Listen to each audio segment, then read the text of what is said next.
公元前206年4月，志得意满的西楚霸王项羽回到楚国旧都彭城，享受着天下诸侯军民的敬畏和赞誉。而汉王刘邦不但交出了关中之地，还交出了自己收编的秦军降兵，带着区区3万人远赴汉中，艰难跋涉于秦岭山中的一道道深谷、一条条河流。然而，这盘棋局之中隐藏了太多玄机。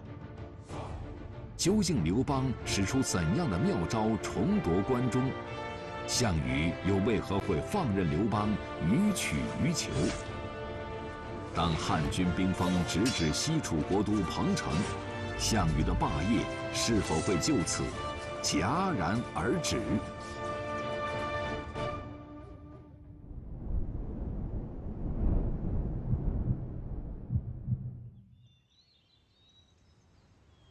彭城，也就是今天的江苏省徐州市，位于华北平原东南部，河流交错，分布有沂水、泗水、睢水等河流。传说是彭祖故乡，因而得名彭城。公元前206年，项羽将自己的国都定在了这里。至今，在徐州市内还有一座据说是项羽阅兵之处的戏马台。不过，定都彭城的决定，当时却遭到了很多人的反对。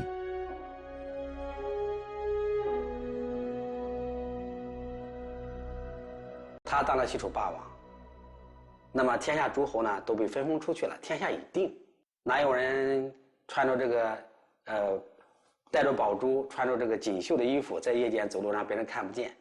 他认为呢，定都彭城就是光宗耀祖。当我们再回顾这段历史，会发现项羽定都彭城的决定并不是十分明智。关中是当时的政治、经济、文化中心，农业发达，地势险要，而且交通便利，自关中可以沿渭河、黄河顺流而下。周边还有函谷关、武关、散关和萧关等重要关口，进可以攻，退可以守。而彭城虽然经济较为富庶，周边也有泗水、睢水等河流可以用于运输，但是四周基本都是平原，无险可依。由于当时的交通更多依赖水运，而这些河流流量都比较小，一旦到了枯水期，物资运输十分不便。这让项羽在战略地理形势上处于劣势，也为他之后的失败埋下了伏笔。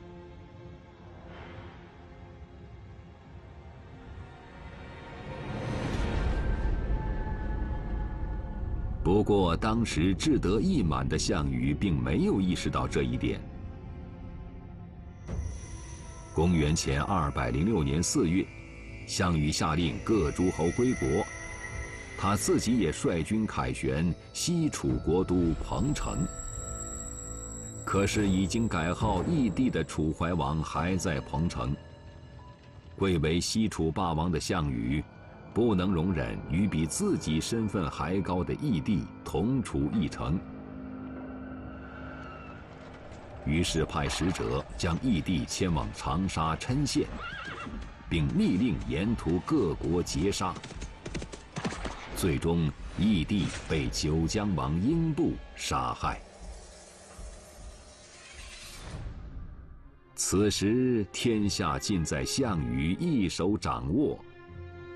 他的威望、权势、信心都达到了最顶峰。今后等待他的只有更多的胜利，更大的功业。与项羽相比，刘邦几乎拱手交出了自己拥有的一切。此时此刻，两个人的心理情绪、处境地位简直判若云泥。不过，项羽建立的诸侯国新秩序，也隐藏着巨大的危机。打天下，团结，历朝历代都这样。做天下，麻烦了。分配的功，皆大欢喜拍手；分配不公，那就是个事儿啊！凭什么他有我没有啊？你比如有这么几个问题，他把这个赵国的陈馀和魏国的彭越给慢待了。这个两个人就心里不舒服啊。章邯这些降将却锋芒，他凭什么呢？他是过去我们的敌人呢。公元前206年4月，关中霸上，汉王刘邦率军开拔，他们将一路向南进入子午道，前往汉中。与数十万诸侯大军相比，刘邦现在只剩下3万人，士气声势都降到了低点。而即使如此，他还要随时提防项羽对自己产生疑心。为了打消项羽的顾虑，刘邦听从张良的建议，烧掉了通向关中的一段栈道。不过，对未来的迷茫，对时局的不甘，对关中的留恋，使他倍感失落。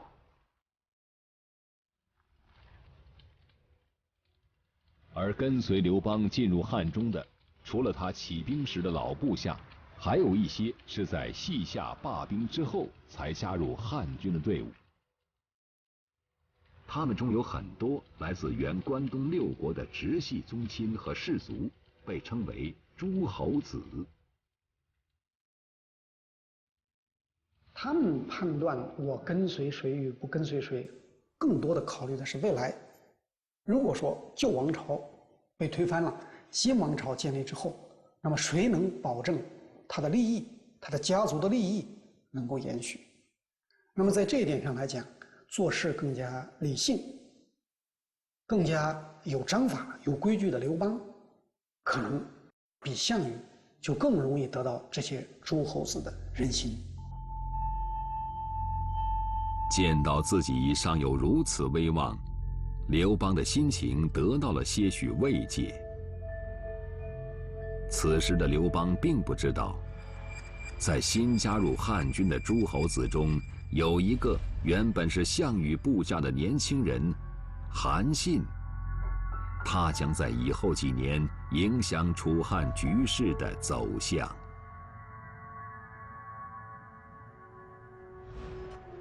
韩信是楚国淮阴人，出身贫寒，他只懂兵法，而其他一事无成，只能依靠别人糊口度日。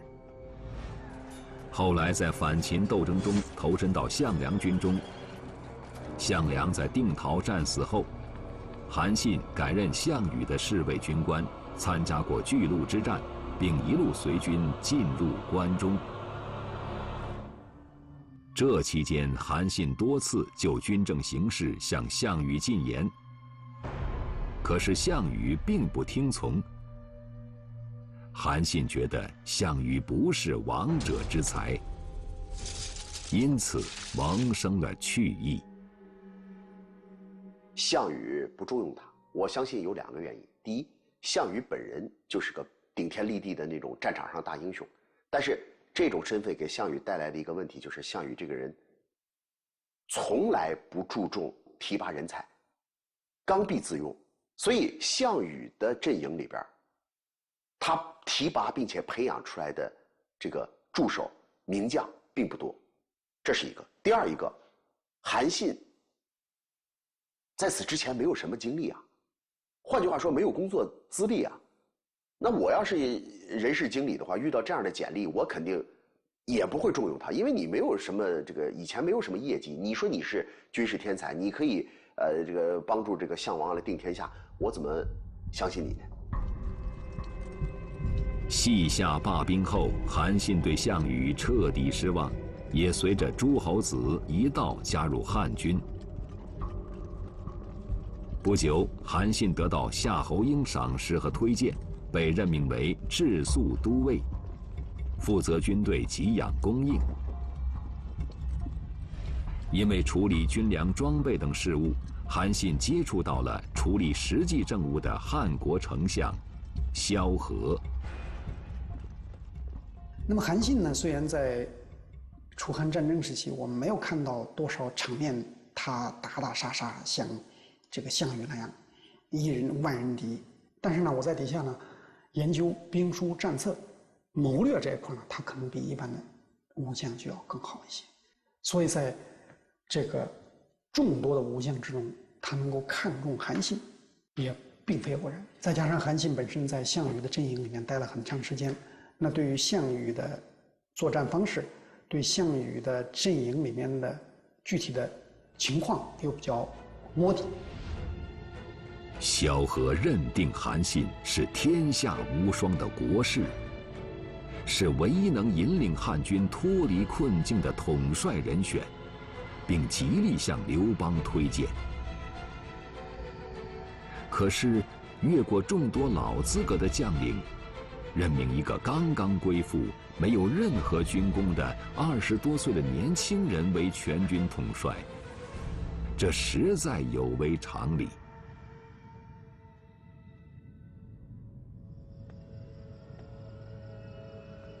苦苦等待的韩信一直没有等到刘邦召见的消息。他清楚地知道，如果萧何的推荐也不起作用的话，那就不会有希望了。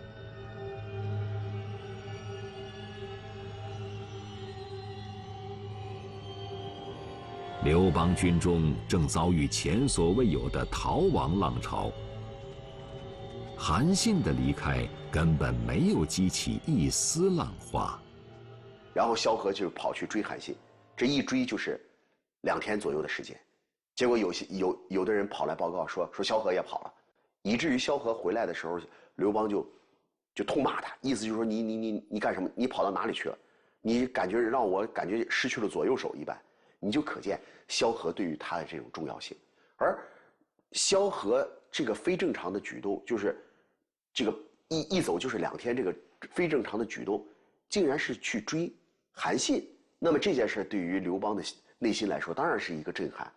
那么这个时候，萧何跟他说：“我所追回来这个人是个重要的人物，这个人乃国士无双啊。”那既然这样的话，刘邦当然要高看这个韩信一眼。作为自己手下最重要的谋士之一，刘邦相信老成持重的萧何说出这番话，一定是他深思熟虑之后的结果。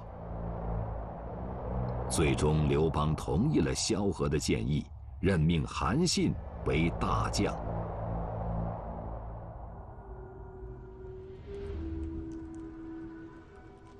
在今天陕西汉中市南门外，保留有2座夯土台基，传说是刘邦为韩信所修的拜将坛。今天的人们只能想象那场2200多年前的拜将典礼。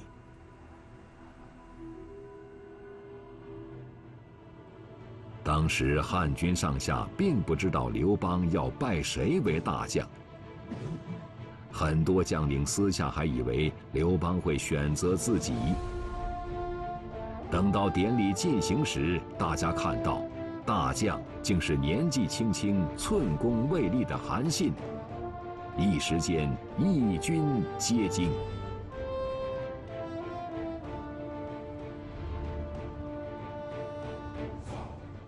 当韩信接过汉军大将印信时，他清楚地知道，汉军上下3万多名将领士卒，乃至汉王刘邦，都带着怀疑、不解的心理审视着自己。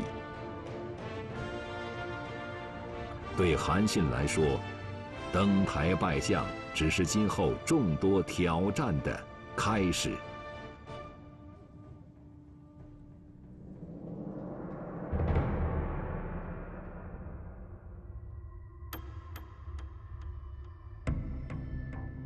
对于刘邦来说，封韩信为将是一次巨大的冒险。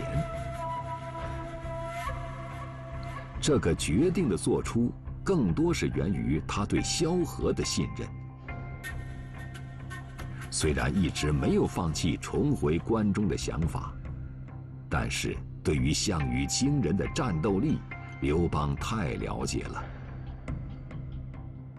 对自己，他还缺乏一点信心。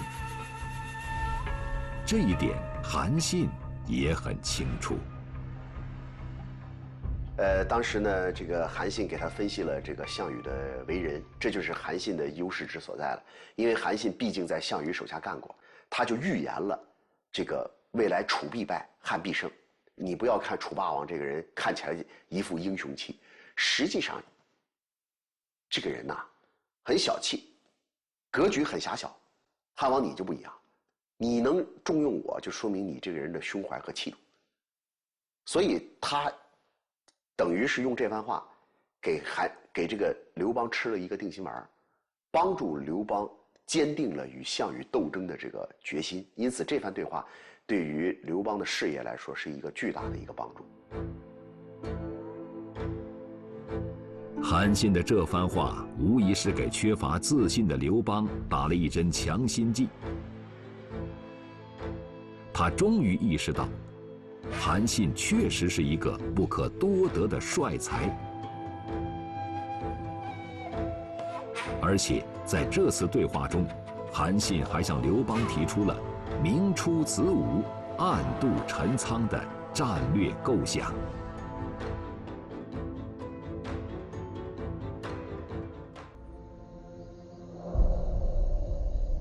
当年分封诸侯时，项羽将关中一分为三，封给了秦朝的3个降将章邯、司马欣和董翳，分别为雍王、塞王、狄王，号称3秦王。这个决定当时也遭到了很多人的质疑。这个章邯这个人大将啊，确实不错。当时的军事界就说白起压制，项羽用章邯没毛病。那当时的人考虑这些降将却封王，他凭什么呢？人的心理嘛，我跟你那么多年，你给我弄个侯，他弄个王。作为中国南北地理的分界线，秦岭山脉是中国历史上一道重要的军事屏障，也是古代由汉中进入关中地区的必经之地。当时共有5条通道穿过秦岭，从东向西依次是子午道、淌洛道、包斜道、陈仓道、岐山道。其中淌洛道和包斜道尚未开辟为官道，狭窄险峻，不能作为大兵团移动的道路。所以刘邦军反攻关中，大军只能由子午道、陈仓道和岐山道出来。3条道路中，岐山道最远，陈仓道其次，子午道最近。出了子午道口，眼前是一马平川的关中平原，北去不远是咸阳，东去是刘邦军的旧驻地霸上，可以轻车熟路，一举插入关中的心脏。因为子午道是从汉中到关中的捷径，是最近的道路。那子午道的北出口是在司马欣的这个地盘中，司马欣的势力小，应当说是3秦王中的一个薄弱环节。那如果从这地方进到关中是最容易的，所以3秦王他也就注意说，刘邦如果要来关中的话，肯定是要经过这地方，所以他把他注意力呢全都放在了子午道上。他们要防刘邦，也就防子午道。自从来到汉中的那一刻起，刘邦就无时无刻不在想着回到关中，那里才是天下的中心。韩信的出现让他终于做出了决定，重返关中的号角即将吹响。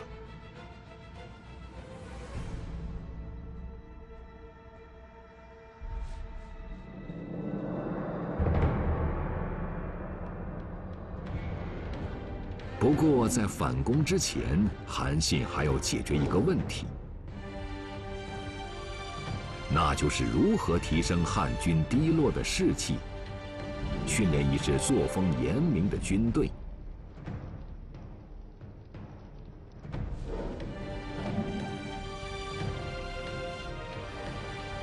那么，是迎合普通将士的意愿，继续保持楚国的制度，还是变更思路，采用当时秦国的军事制度？一切重新开始。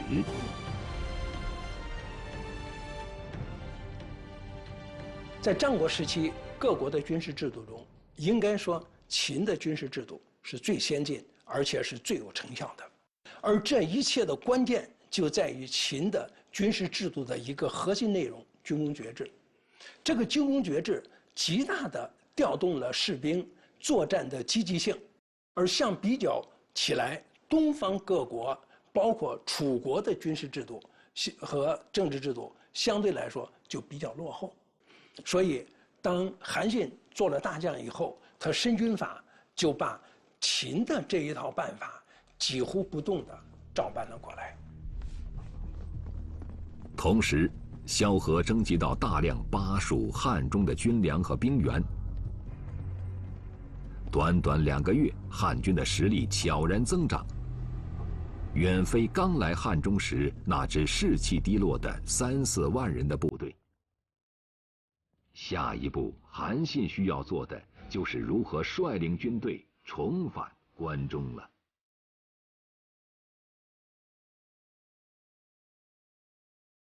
韩信的成名之战，暗度陈仓，上演了。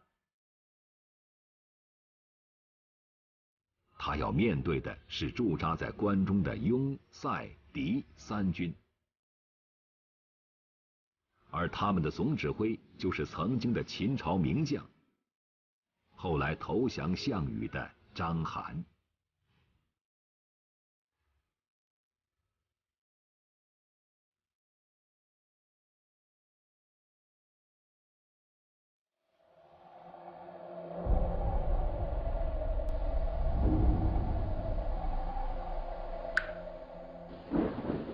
公元前206年7月，关中已经进入了夏天。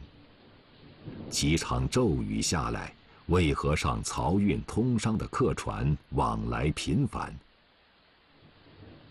而坐镇关中的雍王章邯心情却一天天紧张起来。3年前，章邯率领秦军攻灭了陈胜，后来又打败了项梁、田荣等名将，被称为白起之亚。1年前，章邯在巨鹿之战中被项羽击败，归降楚军。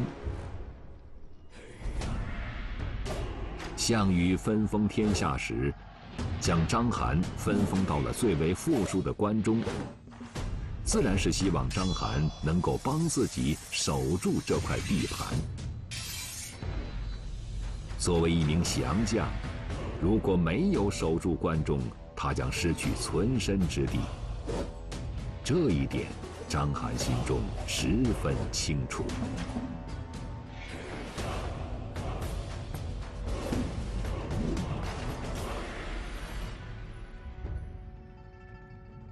不久前，彭城方面传来消息，齐国田荣反叛称王，项羽正统领楚军北上讨伐，要求章邯务必警惕刘邦。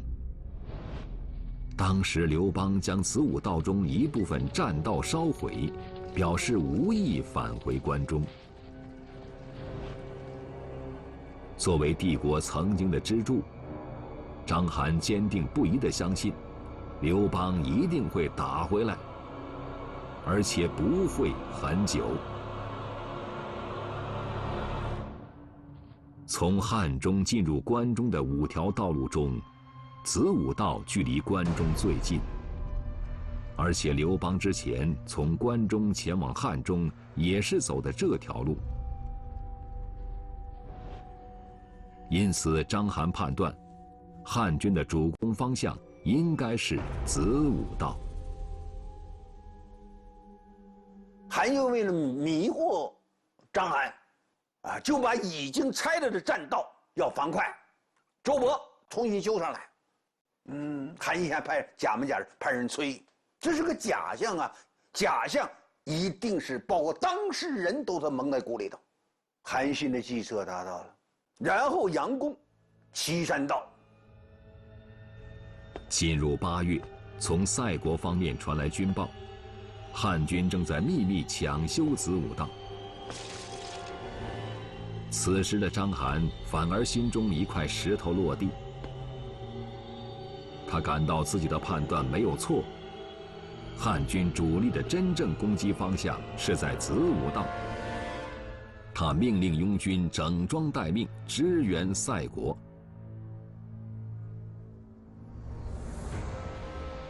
8月，韩信同时派出2路汉军，分别进攻子午道和陈仓道。因为有岐山道的佯攻，章邯认定这2支部队中也有一支是疑兵，而进攻子午道的是汉将灌婴，历来是汉军先锋主力。于是章邯领军向东，扑向子午道。当章邯率军抵达子午道出口，灌婴军不战而退，回到谷中。另一边，陈仓道汉军蜂拥而出，围困陈仓。这支部队才是汉军主力。3路兵马，韩信进攻时间错开，麻痹敌人。仗打起来之后，章邯可知道上当了，然后就调集兵力。这一调集兵力，首尾难以相顾。灌婴怕出子午道，他只好退守飞都了，拥过首都，然后就召集塞国、敌国、他的庸国3路兵力接着一手，再次打败。最后，塞国的王司马欣，敌国的王董翳开城投降，章邯呢就败退到国都废丘，坚壁不出。在离开关中4个月后，刘邦又回到了这里。不过和上次一样，他依然面临着项羽的压力。项羽会不会以雷霆之势直取关中呢？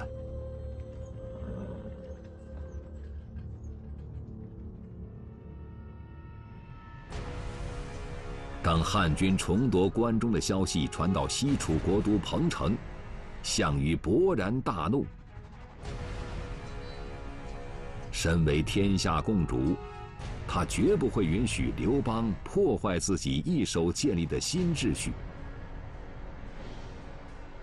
既然刘邦选择了战争，他必然要在战场上10倍、100倍的奉还。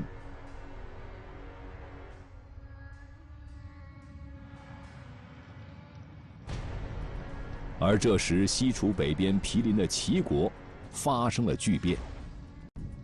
齐相田荣自立为齐王，拉拢魏国的彭越、赵国大将陈馀，向项羽发出正面挑战。先解决哪个问题比较好。在这个关键时刻呢，张良给项羽去了一封信，他分析当时的形势说，他说你看这个汉王呢，他不过是想夺取关中，没有东晋的意思，因为当年楚怀王约定呢，谁先进入关中，谁为关中王。那现在呢，他回到关中，他只是想当关中王。那田荣他们在山东这个登高一呼一造反，其他的赵地也在造反，其他地方也造反，那这对你影响很大，而且这个地方离你很近。项羽是否听信张良之言，不得而知。不过从地理上看，如果项羽领兵西进，齐国很可能南下威胁彭城。所以项羽最终还是决定先对付齐国。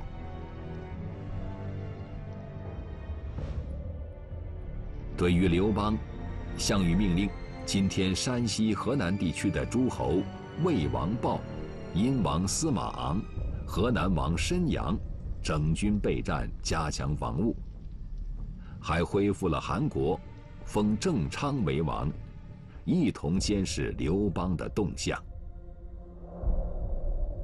进入冬季，项羽率军北上，与田荣、彭越进行决战。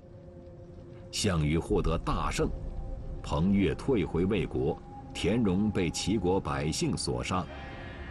项羽长驱直入，进入齐国国都临淄，重新立田甲为齐王。一波未平，一波又起。之后，田荣的弟弟田横召集旧部，在齐国东部地区继续抵抗楚军。3月，田横击败田甲，立田荣之子田广为齐王。项羽盛怒之下，对田横发起猛烈进攻，屡次进行屠城杀俘。这反而引起齐国百姓更大反抗，田横的部队达到数万人，将项羽牢牢牵制在齐国，陷入连战，无法脱身。这就给刘邦提供了绝佳的机会。随后，刘邦招降河南王申阳，打败韩王郑昌，诱降了对项羽不满的魏王豹，接着又由常山王张耳出面，招降了昔日部将殷王司马昂。至此，刘邦用了8个月时间，冲破了项羽在今天陕西、河南、山西等地设下的包围，兵锋已经指向了西楚本土。3月，刘邦率军到达洛阳，谋划继续攻打西楚。这时，洛阳当地一位乡绅董公来见刘邦，通报了项羽指示英布杀义帝的情报，并建议汉军为楚怀王发丧，通告天下诸侯，说明汉军攻打西楚的大义，必定师出有名，人心归附。你这阵儿如果师出无名，东出函谷关与项羽争天下，在天下人的眼睛里头，你不过就是两股力量争权夺势而已。你在政治上没有任何的优势，可是楚怀王乃天下之共主，当年大家共同约定与拥立的，在这种情况之下，死于非命，是你项羽杀的。那只要我把这个口号喊出去，我在道义上一下就站于制高点。所以楚怀王究竟是怎么死的并不重要，重要的是我要让天下人相信他是被你杀的。此次刘邦决定亲自出马，他将韩信留在废丘，继续围攻章邯。萧何坐镇岳阳，镇守后方。自己则率领56万诸侯联军，兵分3路进攻彭城。北路军由曹参、樊哙领军，从白马渡河，任务是深入齐楚之间，阻挡项羽军南下。中路军由刘邦亲自率领，从洛阳出发，经荥阳东进。南路军由汉将王陵、薛欧、王熙的部队组成，从南阳出发北上，直指彭城。楚汉的第一次正面对决开始了。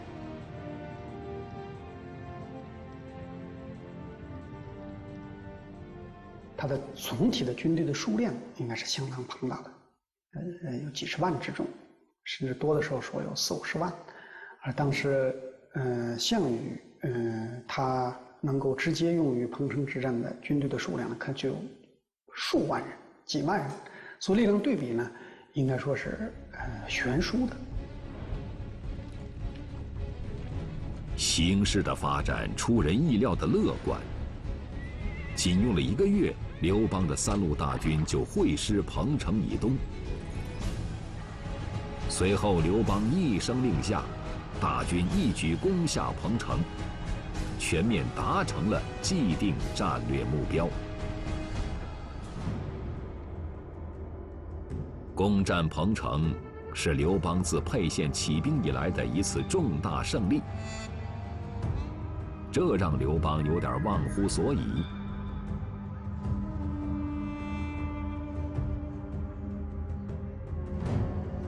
他仿佛看到1年多以前的鸿门宴上，面对不可一世的诸侯军统帅项羽，他只能战战兢兢地仰视。时移世易，刘邦知道，自己终于攀升到了项羽的地位。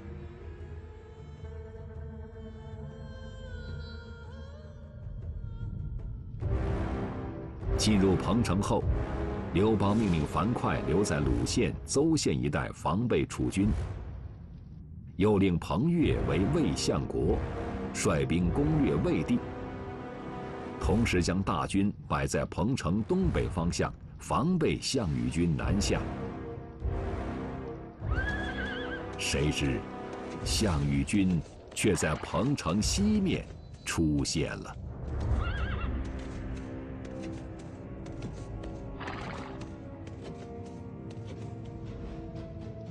项羽一直率领主力在城阳作战，只分别在北路定陶、中路区域、南路杨贾等处派兵驻防，甚至彭城的兵力也较为薄弱。项羽如此安排是过于自信，是轻蔑刘邦，还是另有打算？今天已经无从窥知项羽的真实想法。单纯从日后战事的进展来看，出色的军事统帅项羽，极有可能是以空虚的彭城为诱饵，布下了一个险中求胜的战局。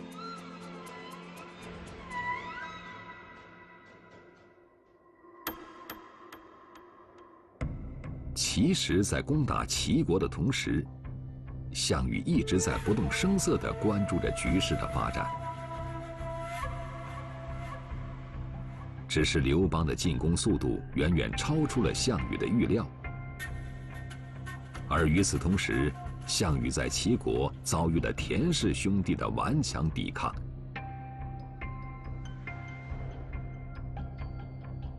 因此，他只能看着刘邦率领的诸侯联军一步步逼近彭城。但是，随着联军攻占彭城，当刘邦君臣和联军将士沉浸在胜利的喜悦中时，项羽静悄悄地开始了行动。项羽的军队呢，主要是他出国带来的那批这个有生力量的军队，所以呢，那部分军队的战斗力是相当强的。再加上当时历史记载啊，这个项羽特别善于运用骑兵。骑兵它的整个的这个作战，在整个步兵时代，应该说它的力量是非常强的。但是，项羽的军队只有3万人，而刘邦的军队有56万人。如此悬殊的力量对比，项羽能够获得胜利吗？然而，项羽似乎胸有成竹，因为他带领的是西楚军中最精锐的楼烦骑兵。楼烦呢，本来是北方地区的一个少数民族。这个少数民族呢，它主要是居住在山西北部一带。楼烦人呢，从小就是马背上的民族，这些孩子们从小练习打仗，骑术都很高超。为什么项羽会有这样一支精锐的骑兵？那这就是在巨鹿之战中打败了秦军主力之后，从秦军中俘获的。项羽当时俘获的秦兵不少，据说他背信弃义，坑杀秦族20万，唯独把这支骑兵留下来了。自汉军进入彭城后，一举一动都被当地百姓密切关注，并随时向身在齐国的项羽报告。因此，项羽对汉军的布防了然于胸，所以反击也果断而猛烈。项羽并没有一味强攻，他放弃沿沂水南下的最短行军路线，从而避开反楚联盟军驻守的正面，转而选择由城阳出发向西南行军，经鲁县、胡陵，击溃汉军樊哙部，在拂晓前抢攻萧县，绕到彭城西侧向东进攻。公元前205年4月1天的拂晓，项羽领军3万，进攻刘邦大军56万，彭城之战爆发了。大纵深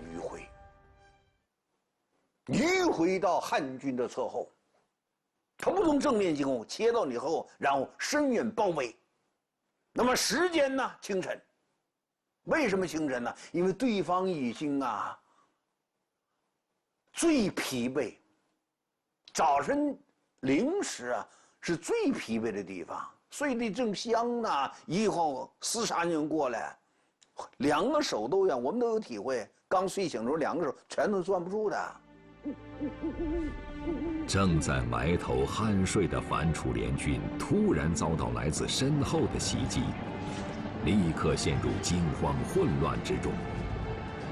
从拂晓到正午，只交锋了半天时间，反楚联军已溃败不堪，被楚军驱赶至彭城南侧谷水、泗水岸边，落水溺亡者达10余万，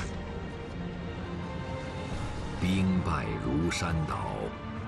刘邦根本无法组织军队，只能放任诸侯部队各自为战。反楚联军将士渡过泗水，向西南奔逃，打算退往灵璧，却又被睢水挡住去路。很快，楚军从后赶上，再次重挫反楚联军。这个彭城之战，应当说是楚汉战争的一个转折点，它遏制了刘邦继续东进的势头，从而使楚汉战争从进攻阶段进入相持阶段。那么在这个过程中呢，他那个速度呢非常快，他采取了出奇制胜的办法，那就是用他的骑兵和车兵，甲车、重型坦克、葛车、轻型坦克，就战车。战车在当时机动速度快，它比人走得快驾！用现在的话讲，那叫闪击战略机动部队彭城之战在军事学术史上也可以树立依靠了。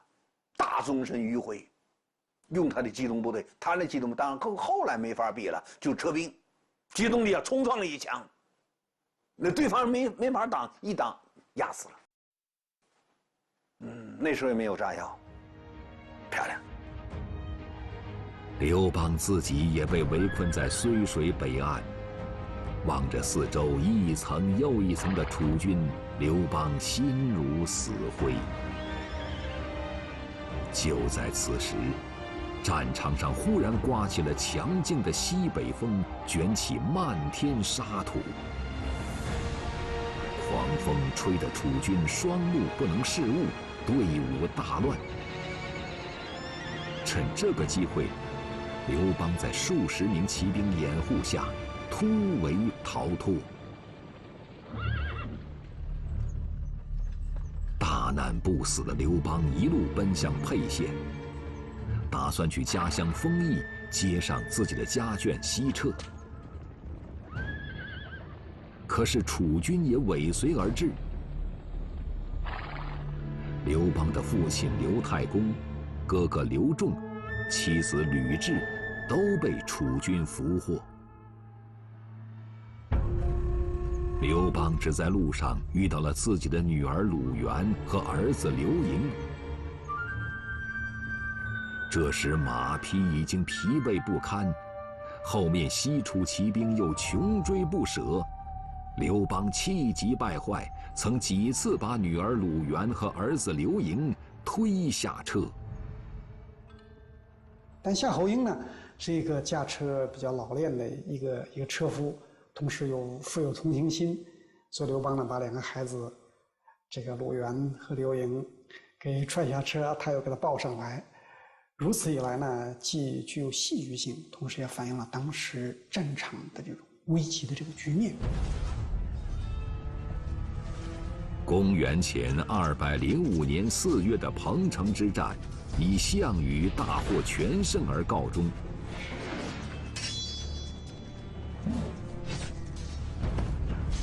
不过，此时项羽的身份已经悄然变化，从天下共主的霸王，降格成了与刘邦争天下的一个诸侯。原本服从他的赵、西、魏等国相继变成独立诸侯，开始两边观望。